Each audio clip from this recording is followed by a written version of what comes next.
Kag sa numero 1 sa mga balita, subong adlaw. Karon nga nagsugod na ang local campaign period, anay Bacolod City Mayor Bing Lardia liwat nga nagbisita sa Bacolod City Government Center upod ang Team El Cid. Balik sa Bacolod City Government Center, si anay Bacolod City Mayor Evelio Lardia agud mangampanya upod sa grupo ni incumbent Vice Mayor El Cid Familiaran nga karon nagapapili bilang alkalde. Upod ang slate sa mga nagpapili sa pagkakonsihal, ilagin bisita ang mga empleyado sang tagsa ka mga departamento kag opisina. Ginkalipay sang anay alkalde nga karon nagapapili sa pagkakongresista kontra kay incumbent City Mayor Albi Benitez nga bisan paano mabatsagan pa ang mainit kapag abiabi sa iya sa BCGC.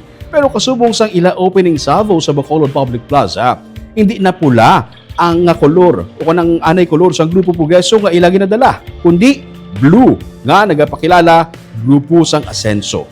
Para sa anay alkalde, hindi na importante ang kolor ka nagkalilain nila nga partido bangod nagapangibabaw ang muang natukod nga alyansa. Samtang sa Barangay Mansilingan naman, nangampanya ang grupo ng Mayor Albi Benitez kag incumbent Congressman Greg Gasataya. Sila nga kung sa ilang nga opening salvo nga ginupdan sang linibo nga mga supporters sa Paglamom Sports Complex, ilagin patpat ang mga plano para sa ginasuguran nga Super City.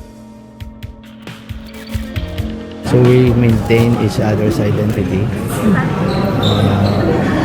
Even our political parties remain the same.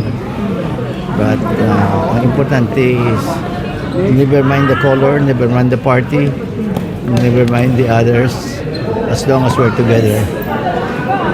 That's all that matters. They're still around. They're still warm. And of course, beyond that, kaintindi ko sa circumstances. So, I don't push my lucks too far. I believe I have brought change. I believe nga ang handom sa pag-uswag sa syudad nasuguran na. And I believe in the people of Bacolod to continue this dream in achieving ang aton nga mga objective kag aton nga mga handom.